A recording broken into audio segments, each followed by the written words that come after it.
خوابی عجیبی است. پیامبر از فرزندان غالیب پسری فخر، از قوم تو عبدالمطالب.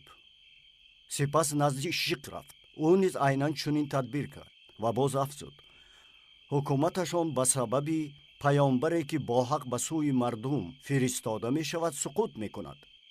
حکومت او تا روز قیامت ادامه می یابد. شاه پرسید: آن چه روز است؟ شیخ گفت: روزی که تمام انس و جن برای جواب دادن اعمال خود برانگیخته خواهند شد. همه از روی عدالت به حساب خود می رسند. شاه پرسید: راست است آنچه که می گویی؟ گفت: سوگند به پروردگار زمین و آسمان ها و آنچه در میانشان هست، چیزی که برایت گفتم همه‌اش حق است و راست. تعبیر شیخ درست برآمد. او درباره ابرهه گفته است که از این همه واقفند در یمن. بله سرور مکه، این به همه معلوم است. مردم بین خود این را محاکمه می کنند.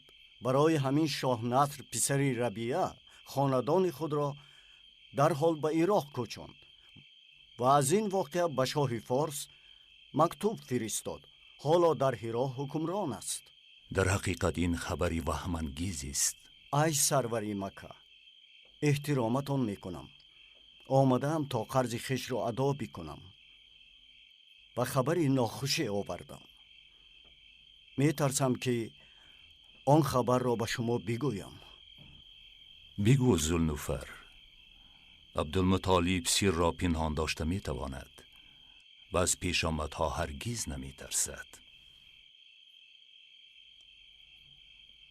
ابرهه. چی شد با ابرهه؟ او سروری مکه، معذرت می خواهم. او پدری حاریس. چی می خواهی؟ من از همیار مهمان دارم. خبری دارم از رقیه دختر نوفیل. با او واخوردی؟ بله پدری حاریس. او چی گفت؟ گفت برادری او ورقه. آن که بر دینی حنیف است. او چی گفت؟ رقیه گفت که به خاطر نور پیشانش میخواستم همسری عبدالله شوم. برادرش به او قصه را نقل کرده است. به زودی از قبیله پیامبر تولد می شده است و وقتی تولدش نزدیک آمده است. به این خاطر میخواسته است که همسری عبدالله بشود. ولیکن چون او با امینه ازدواج کرد، نور پیشانش نابود گشت و نخواست دیگر با عبدالله ازدواج کند. به هیچ کس این را نگوی. عبدالله با کاروانیانمان به شام رفت. هرچی که رقیه گفت چنین می شود. فکر میکنم امینه به زودی تولد میکند. زنهای تجربه دار قوم هاشم و زهرا را جیغ زن. خدا تولید را برای آمینه آسان کند. شما هم رفته کمکش کنید. برکه را بگو بیاید. برکه خورد است. چی کار کرده میتواند؟ آمینه دوستش می‌دارد. بگذار او در نزدش باشد. برکه، برکه. لبای. تو میخواستی که در خانه آمینه و عبدالله زندگی کنی؟ بله، من آنها را بسیار دوست می‌دارم. در حال نزدش میروم. برکه، در خدمت خاندان عبدالله بمان هر قدر که خواهی.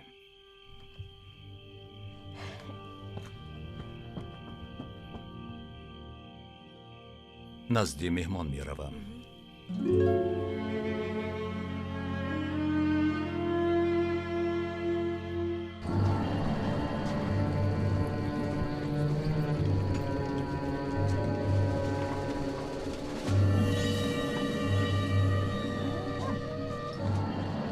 در تعجبم که ابرهه این را همین طور بگذارد.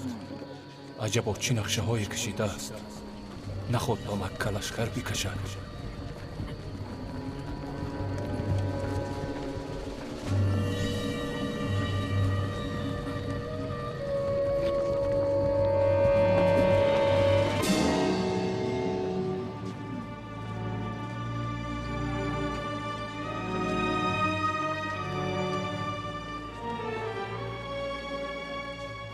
ای سروری مکه، ترساندنیتان نیستم، لیکن برای ساکنان این شهر خواطرم.